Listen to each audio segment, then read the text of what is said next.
Bonjour mes amis, je m'appelle Olivia et j'ai 13 ans. Et aujourd'hui, on va parler sur ce livre qui s'appelle Construire, rénover et aménager une maison. Alors, je commence. Le thème de la vidéo d'avant était le raccordement au réseau électrique. Mais comme il y a beaucoup de raccordements de réseaux, par exemple électrique, communication, eau potable, gaz naturel, d'assainissement collectif et d'assainissement non collectif, on va parler et on va continuer avec ce thème, mais aujourd'hui on va faire les raccordements de communication. Qu'est-ce que c'est? Quels sont les raccordements de communication? Ce sont les raccordements de votre internet que vous utilisez maintenant pour regarder cette vidéo. Alors comment ça marche? Ici j'ai dessiné plusieurs exemples pour vous montrer et tout est très simple. Alors on commence. Premièrement, vous devez savoir qu'il y a deux types de connexions pour vos raccordements de communication. Alors il y a le connexion aérien et le connexion souterrain. On commence par la connexion aérienne. Alors, comme les raccordements électriques, l'aérien ont les câbles qui sont à l'extérieur. Alors, on peut les voir physiquement.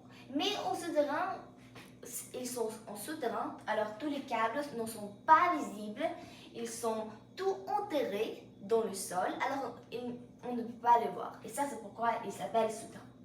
Mais on continue avec la connexion aérienne. Alors, tout va commencer avec votre poteau électrique.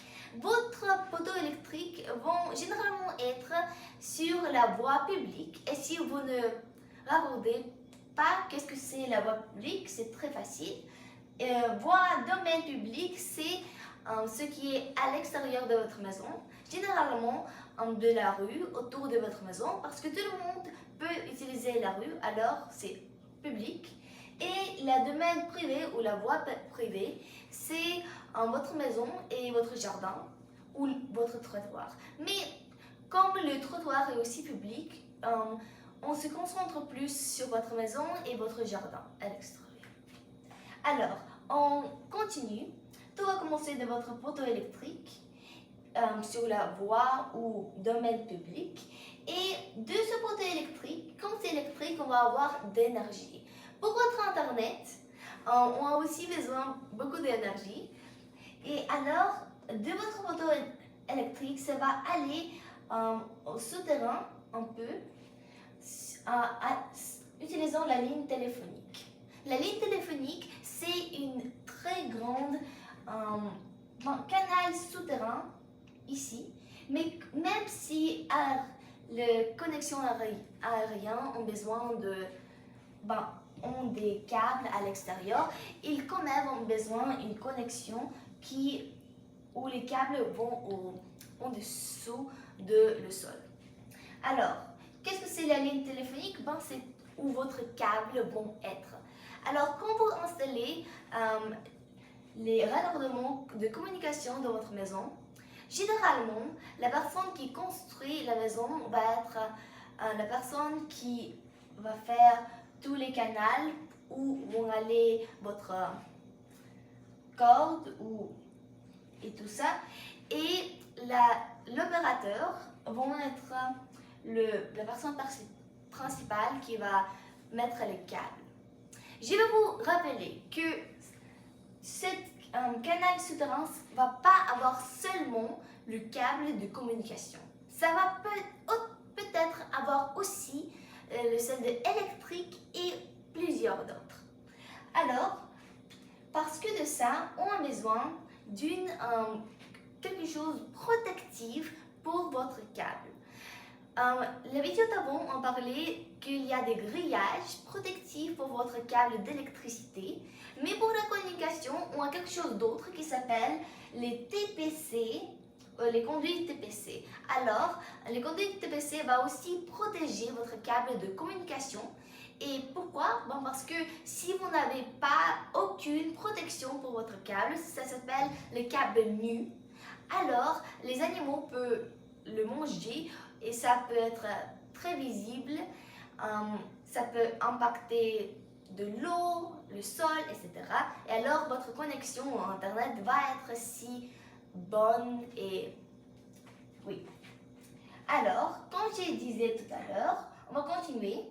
Après que votre énergie de poteau électrique va sous-sol, souterrain, ça va aller le but principal où l'énergie dont votre câble doit aller, c'est au DTI. DTI, c'est le dispositif de terminaison intérieure. Et où est situé ce DTI? Il est situé dans le GTL, où est le gène technique de logement. Et tout ça, ça va être situé dedans votre maison généralement, dans la connexion aérienne, ici.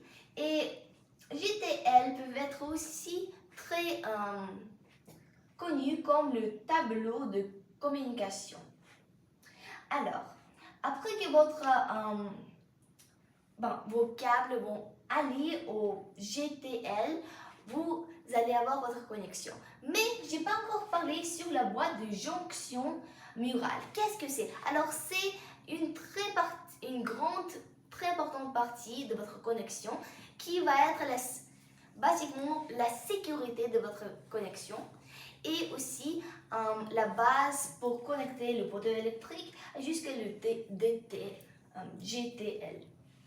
Alors, maintenant qu'on a compris sur la connexion aérienne, on va continuer avec la connexion souterraine qui est ici. Il est très semblable, alors je ne vais pas répéter tout, mais il y a quand même un peu de différence. Premièrement, on va aussi avoir le GTL ici, mais on ne va pas avoir le bois de jonction murale, on va avoir le regard enterré qui sert la même fonction, mais c'est juste souterrain. Et aussi, on va avoir la même ligne téléphonique. Généralement, en France ou d'autres pays, dans ce livre, ils disent que les câbles de communication vont être verts et les câbles d'électricité vont être rouges. Mais on continue, alors ces câbles vont aller jusque le regard enterré et aussi, on n'a pas de poteau électrique parce que c'est souterrain, alors on ne doit pas avoir quelque chose exposé à la surface. Alors, on va voir le chambre réseau orange. Alors, orange, ce n'est pas la couleur de le réseau, non. Parce que c'est juste le service de votre Internet. Chaque pays a un différent, chaque ville a un différent. Par exemple, en France, c'est très connu le orange. Mais dans votre pays, ça peut être différent. Alors, orange n'est pas le fruit, ce n'est pas la couleur, c'est le service, la compagnie où vous allez payer pour votre connexion de Internet. Alors, c'est la même fonction et on comprend la connexion souterraine et aérienne. Maintenant, on va aller jusqu'à ces deux exemples qui semblent très compliqués, mais non, ils ne sont pas compliqués du tout. Alors, ici, on a trois câbles. On a le câble haute canalisation, câble électrique, comme j'ai dit, rouge, généralement, et le câble de communication VDI. Alors, ici, c'est très simple. Ils ont dessiné comme ça parce qu'ils vont nous dire dans le livre que tous ces trois câbles, peut-être, ils peuvent être au souterrain où votre canal pour votre câble vont être. Et ils doivent avoir une distance au minimum de 20 cm à part. Alors ici, on a ce symbole qui signifie plus ou égal à 20 cm. Alors ici, on a la même chose. Ici, les trois câbles sont séparés diagonalement. Ils peuvent être aussi verticaux, horizontaux, mais la plupart du temps, ils peuvent être séparés en diagonale. Et c'est la même chose ici, alors ils doivent être séparés minimum de 20 cm.